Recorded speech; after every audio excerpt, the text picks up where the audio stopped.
Chongqing est un endroit fantastique. Je n'y ai passé qu'une journée, mais quelle journée! Il y a tant de choses à voir.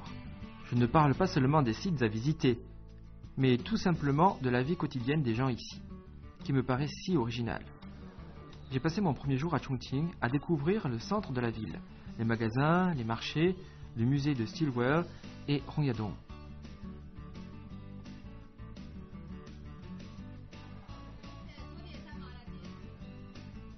J'ai plus de temps aujourd'hui, donc je vais m'aventurer un peu plus loin pour mieux connaître Chongqing.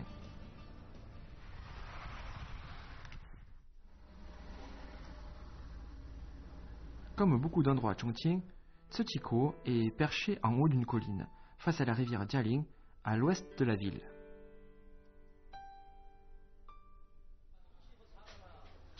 Chongqing change de jour en jour. En une nuit, de nouveaux gratte-ciel ou de grands centres commerciaux poussent comme des champignons. Mais si vous voulez voir à quoi ressemblait Chongqing il y a quelques centaines d'années, venez à Tseutiko. C'est à 15 ou 20 minutes du centre-ville. Et c'est un véritable retour dans le passé du vieux Chongqing.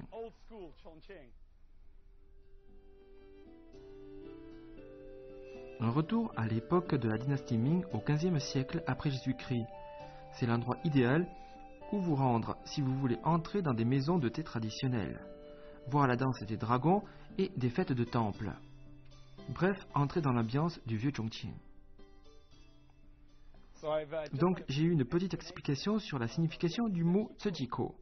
Et littéralement, Tsuti veut dire porcelaine. Et Ko, dans ce contexte, signifie le port. On lui a donné ce nom car il y a quelques centaines d'années, Chongqing était le principal port de Chine pour l'acheminement des porcelaines. Et juste à côté de moi, on peut voir une représentation de l'endroit comme il était à l'époque. Mais je n'ai pas trop ma place, il me semble, c'est trop musclé. Centre de production de commerce de porcelaine et port fluvial, ce lieu est parcouru de rues centenaires pavées de grosses dalles et les bâtiments sont faits en bois. Tout montre que Tseutiko a été un important centre d'activité en pleine agitation.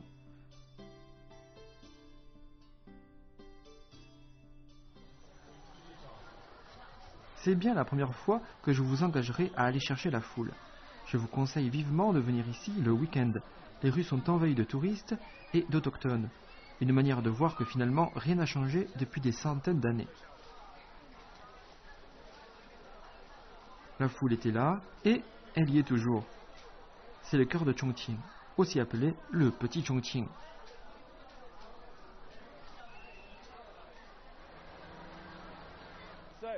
Donc me voici au bord de la rivière, au cœur du port de Tseutiko. Et dans le passé, cet endroit fourmillé d'activités et de monde, de porteurs chargeant et déchargeant les marchandises sur les bateaux. Et maintenant, peu de choses ont changé.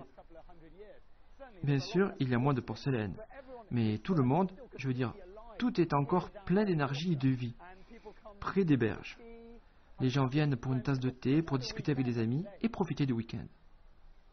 Une fois sur place, suivez la rue principale le long du fleuve et vous verrez les activités préférées des habitants de Chongqing le week-end, qui ne diffèrent pas beaucoup de celles du reste de la ville. Retrouver des amis et se relaxer.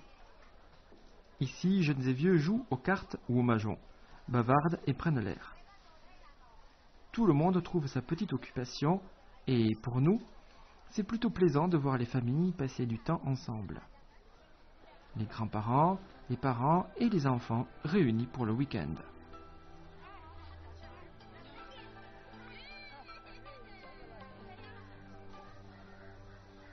Cette rue est remplie de monde, de magasins, de spectacles de rue et de toutes sortes de petites échoppes. Parfait si vous cherchez des cadeaux pour des amis. On y trouve de l'artisanat traditionnel chinois et des bonbons chinois.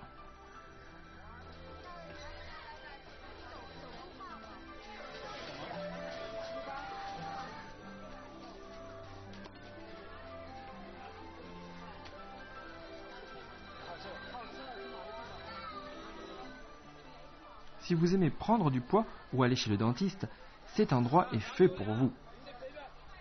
Where are you from? From India. What are you doing all the way down in Chongqing? Wow.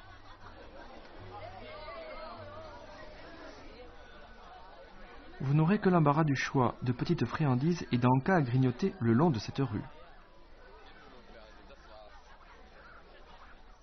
Une fois que vous sortez des grandes artères bondées, vous serez plongé dans la vie quotidienne des habitants de Tsushiko, qui semblent à peine s'apercevoir des hordes de touristes qui envahissent les rues attenantes.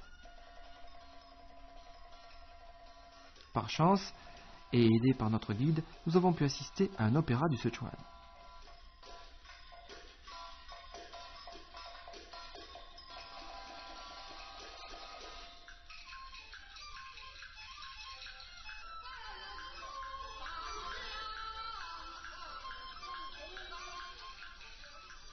C'est une expérience unique. Tout d'abord, on pense que ces gens sont en train de passer une audition pour un grand spectacle, car ils montent l'un après l'autre sur la scène et plaisantent avec la foule. Mais il s'agit en fait d'un spectacle local pour les gens du coin.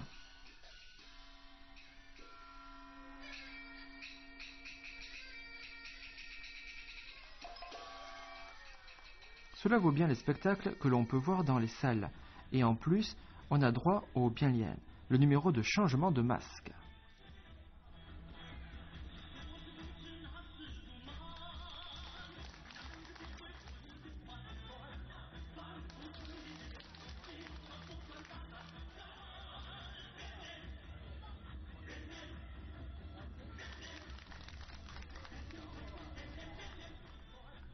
Ce numéro prend son origine dans l'histoire d'un héros qui volait aux riches pour donner aux pauvres. Lorsqu'il a été attrapé, il a changé son visage pour ne pas qu'on le reconnaisse, et il a ainsi pu s'échapper. Je ne sais par quelle magie on change si vite de masque. J'ai entendu dire que c'est un art secret qui demande des années d'entraînement. Impressionnant.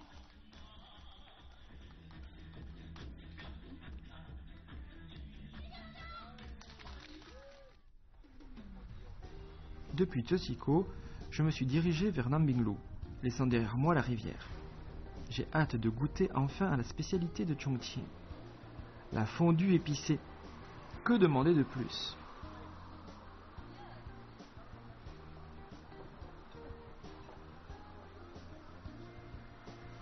La fondue est le plat préféré des habitants de Chongqing. On en mange toute l'année, et même en été, quand la plupart d'entre nous recherchent la fraîcheur de l'air, climatisé, et voudraient déguster des glaces. Les restaurants de fondue ne manquent pas à Chongqing. Comme dans toute la Chine, les personnes ne mangent la fondue comme les habitants de Chongqing. Quand vous viendrez à Chongqing, vous verrez tout le monde manger de la fondue. La fondue, c'est ça. C'est un plat que l'on mange en général avec des amis. Au restaurant, on choisit quelques ingrédients comme ici, et puis on les plonge simplement dans le bouillon. On peut le mettre dans la sauce au piment. Voilà, pour la petite explication concernant la fondue, mais en fait, elle varie selon les régions. Donc voilà, le bouillon pimenté. On y plonge les légumes, et si c'est trop épicé pour vous, vous avez aussi ce qu'ils appellent le bouillon doux. Vous trempez aussi les légumes dans la sauce. La sauce n'est pas la même selon les régions. À Chongqing, c'est de l'huile de sésame avec de l'ail et un peu de sucre. Ça permet d'éteindre un peu le feu du piment, car c'est très épicé. Une bonne chose. How often do you eat hot pot? 2 or 3 times in 1 week? Wow, what age do you first eat hot pot? When I was 7 years old. 7 years old? Yeah. 你有几岁？你先吃这个辣的火锅，你有几岁？5岁，我5岁开始吃。5岁？不可能，是吗？我女儿3岁就开始吃了。Okay. Donc, lui, il a mangé sa première fondue à 5 ans. Mais sa petite fille, elle, avait 3 ans. Incroyable. À mon âge, j'arrive à peine à supporter. Incroyable. Mais pas de panique. Si vous n'aimez pas trop les choses épicées, dites au serveur « pas là », ce qui signifie littéralement « j'ai peur des épices ». Ils vous apporteront un bouillon plus léger. Déguster une fondue est de toute évidence une activité sociale. J'ai rarement vu des gens manger tout seuls une fondue. même si certains restaurants proposent des fondus individuels. Les gens préfèrent être en groupe. C'est plutôt amusant de manger une fondue, plein de vie et d'action. Il faut partir à la pêche aux ingrédients. Les fondus varient d'un endroit à l'autre. Parfois, on remplace la viande par du poisson. Ou bien, on utilise différentes sauces pour refroidir les plats. Pour moi, c'était un merveilleux moment et j'ai pu célébrer mon anniversaire selon le style de Chongqing, fondue et gâteau à la crème.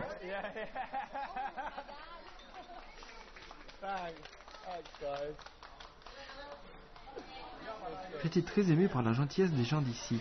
Je ne m'attendais pas à ce qu'ils fêtent mon anniversaire.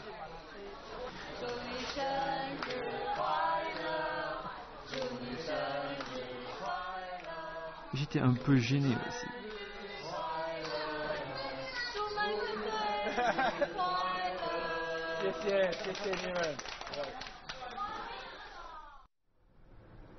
Si vous avez du temps devant vous, allez vers l'ouest, à 100 km de la ville. C'est le comté de Dazhou. Eh bien, me voilà finalement à Bodingshan. C'était une centaine de kilomètres de Chongqing. Donc, ça nous a pris 2 heures. Mais notre voiture n'ira pas plus loin. C'est cette petite voiture électrique gratuite qui nous emmènera en haut.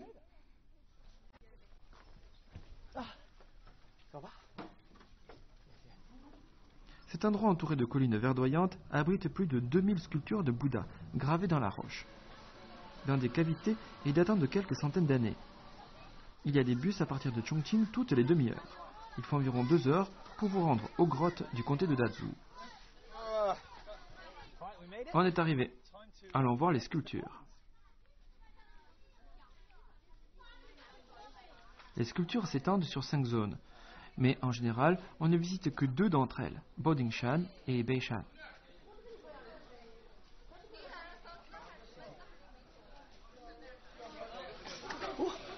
Et voilà, ce ticket va me permettre de visiter Bodingshan et Beishan, donc la majorité des sculptures.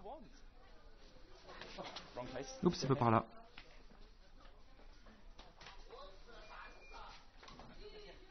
Une fois à Bodingshan, si vous souhaitez comprendre et apprécier ces trésors culturels à leur juste valeur, prenez les services d'un guide en anglais.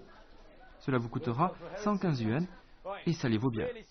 Je vous conseille de prendre un guide comme celle que j'ai, qui peut parler anglais et qui pourra donc vous présenter toutes ces sculptures. On peut mieux les comprendre comme ça.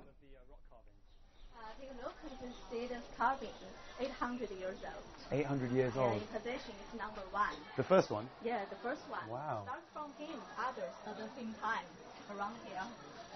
Look at this carving. You see this carving, no Buddha, no Bodhisattva. All come from the countryside life. Oh, right. So look very rustic. So what is that? What is that? Water buffalo. You can see horseman, 2 horsemen. Oh, just hanging out with the water buffalo, having fun. Yeah. Oh. You see, they're symbolizing the 4 Buddhist guardians. Right. This carving about traditional Chinese Confucianism. We call it parental love. Parental life. Yeah. Right. It's like a... Yeah. The picture about the Confucius teaching. How parents bring up their children. Cette série décrit comment élever un enfant, depuis sa naissance jusqu'à sa mort.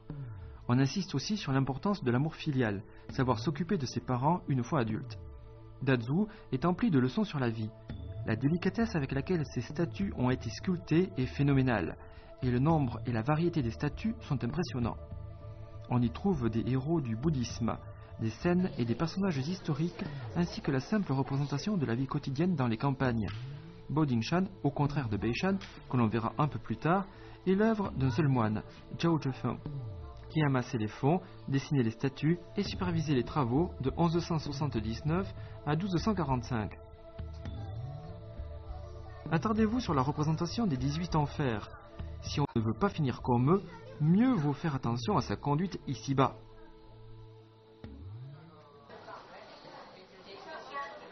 Take a look, you could see the 3 sculptures. There are 3 tallest sculptures around here. Right. Very, very tall. Pretty 8 meters. cool, yeah. Yeah, 8 meters. Wow. 8 meters from the head to the feet. What are they? They are the middle Buddha Sakyamuni. This one he named Bodhisattva of wisdom, symbolizing wisdom, very collegible, because they hold a small pagoda. If you like, make a guess how high it is. How high? Yeah. A meter? 1 meter? Almost 2 meters. Wow. 1 meter 85. Okay. And how many kilograms? It's probably Weight? about the same weight as me. I've been working out. No? More than 400 kilograms. Right. Okay. So really not like me. 400. Yeah. Wow, Shock wow. you? Il y a 800 ans que ces grottes ont été sculptées, et pourtant beaucoup de statues sont encore très bien conservées.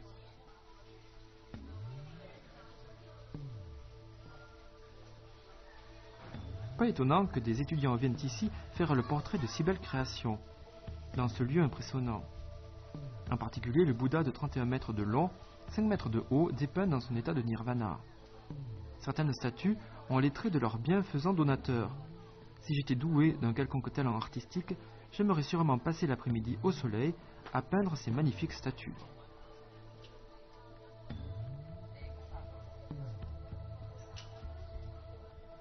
Beishan se trouve à quelques mètres au nord-est de Baodingshan. On y trouve encore toutes sortes de sculptures, tout aussi impressionnantes. Alors que Baodingshan est le travail d'un seul homme, la construction ici s'étend sur plusieurs centaines d'années, sur plusieurs dynasties.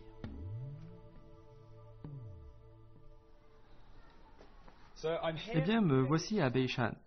Les sculptures ici datent de 892 après Jésus-Christ, c'est-à-dire à presque 250 ans plus tôt que celles de Baodingshan. À Baodingshan, il s'agissait de la représentation de la vie quotidienne et locale. Mais ici, il s'agit plus de bouddhisme, de la religion bouddhiste. Regardez comme elles sont si bien conservées. Des deux sites, celui-ci est le plus petit. La visite est plus rapide. Ce qui rend cet endroit ainsi que Baodingshan si spécial, ce n'est pas tant la taille des sculptures, quoique certaines méritent pour cela de l'intérêt, mais bien leur qualité, leur état de conservation et la variété des sujets et de styles. C'est à Beishan que se trouvent les plus anciennes collections de Dazu, ordonnées en 892 après Jésus-Christ, par le gouverneur militaire, posté là en garnison contre les révoltes sichuanaises. Vous remarquerez que les sculptures ont été faites sous différentes dynasties, et qu'elles en sont en quelque sorte la représentation.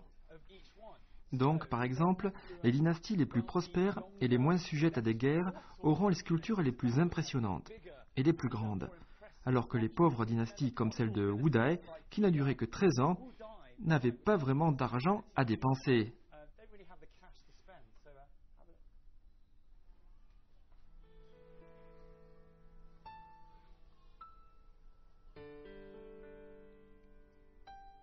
Vous vous rendrez vite compte que les sculptures diffèrent beaucoup de dynastie en dynastie, même si elles contiennent toutes des symboles religieux. C'est surprenant de voir comment ces sculptures ont résisté au passage du temps, ça m'étonnera toujours. Et surtout, n'hésitez pas à prendre avec vous un guide à consulter pour avoir des explications. Le lieu prendra ainsi toute sa valeur, ou même mieux, louer comme nous les services d'un guide. Ça vaut le coup.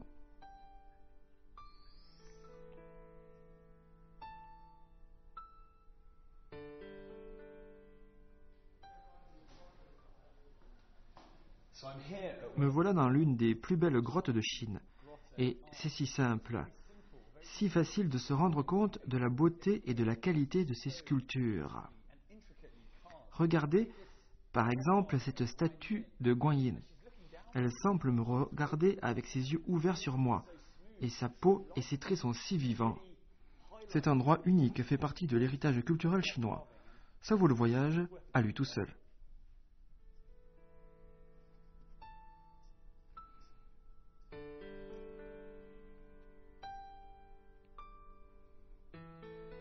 Il me serait bien difficile de dire laquelle des sculptures j'ai préférée. Si vous souhaitez ne voir que des sculptures parfaitement préservées, rendez-vous à Baodingshan. Si vous préférez visiter des styles dans leur état original, non restaurés, allez à Beishan. Les deux sites sont pétrifiants. Excusez le jeu de mots. Chongqing est aussi très célèbre pour ses sources d'eau chaude. Et il y a littéralement des centaines et des centaines autour de la ville. Je suis à présent à environ 30 minutes à l'ouest de la ville, aux sources d'eau chaude de Beiqi. On m'a dit que c'était le meilleur endroit où aller pour se relaxer. Allons voir à quoi ça ressemble. À mon humble avis, de vraies vacances devraient se finir en beauté par un moment de détente bien mérité. Chongqing est bien connu pour ses sources d'eau chaude disséminées dans toute la municipalité. Sur 40 comtés qui la composent, 38 possèdent au moins une station de source d'eau chaude. Il y a quantité de stations comme celle-ci, qui me semble très bien. Je vous la conseille. On y trouve toutes sortes de sources d'eau chaude, des jets d'eau et des piscines. Vous y serez comme un poisson dans l'eau. Chaque station de source d'eau chaude a ses propres caractéristiques. Ici, on nous offre de petits bassins d'eau chaude avec diverses fonctionnalités. Celui-ci est au thé vert. On m'a dit que cela aide à perdre du poids. Celui-ci est une source d'eau chaude avec du vin. C'est pour stimuler la circulation sanguine. Et celui-là, là-bas, avec du vinaigre, pour votre peau. Il y en a encore beaucoup, au ginseng, aux fleurs, mais c'est le week-end, alors allons prendre un peu de vin.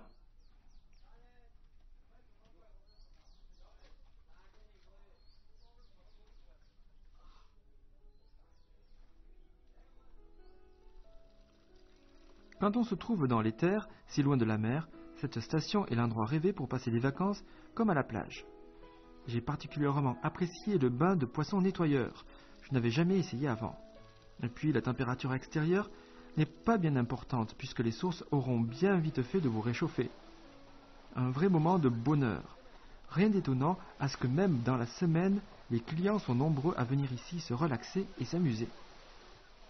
Encore une fois, je crois bien que je n'aurai pas de mal à me faire à la vie de Chongqing.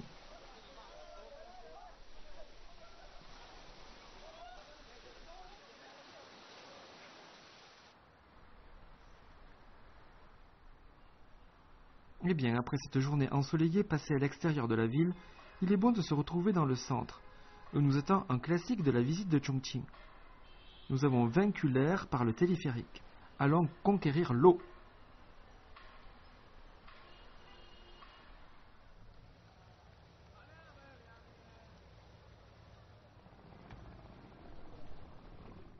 Voilà où je m'apprête à entrer.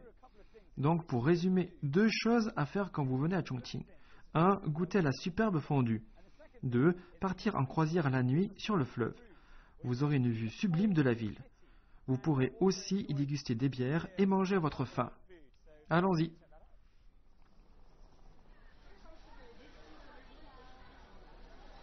Ce tour en bateau de 2 heures est parfait pour faire du tourisme. On peut s'asseoir là avec ses amis. Ce qui, vous l'avez compris, est une activité récurrente à Chongqing. Prendre un bon repas et s'émerveiller de la beauté de Chongqing la nuit. Pas la peine de prévoir un pique-nique. Il y a de quoi boire et manger à volonté. Ne soyez pas surpris toutefois de devoir vous battre pour obtenir une place à table. Cette croisière en bateau est très populaire, pour les touristes comme pour les autochtones. Je suis ici depuis à peu près 1h30 et je vous recommande vraiment de prendre ce bateau la nuit. Je pourrais être à Hong Kong avec toutes ces lumières autour de moi. Ça vaut vraiment le coup de venir ici. Regardez ça.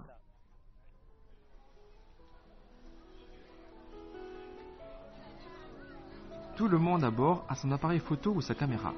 N'oubliez pas le vôtre. Il y a tellement d'images à immortaliser, de scènes nocturnes inoubliables à transmettre à la postérité. C'est la nuit que Chongqing est sans conteste la plus belle.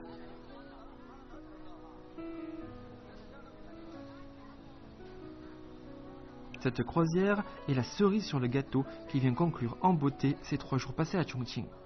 Je suis heureux et rassasié.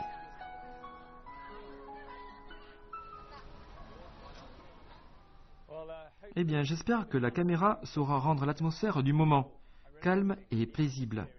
Je suis presque au 7e ciel, dérivant sur ce fleuve, admirant la beauté de Chongqing la nuit. Regardez ça, regardez derrière moi. Malheureusement, ce sera la dernière nuit que nous passerons ici. J'espère que vous aurez apprécié la découverte fascinante de cette ville. C'était Mark Edwards, merci de nous avoir suivis sur Carnet de route et à bientôt.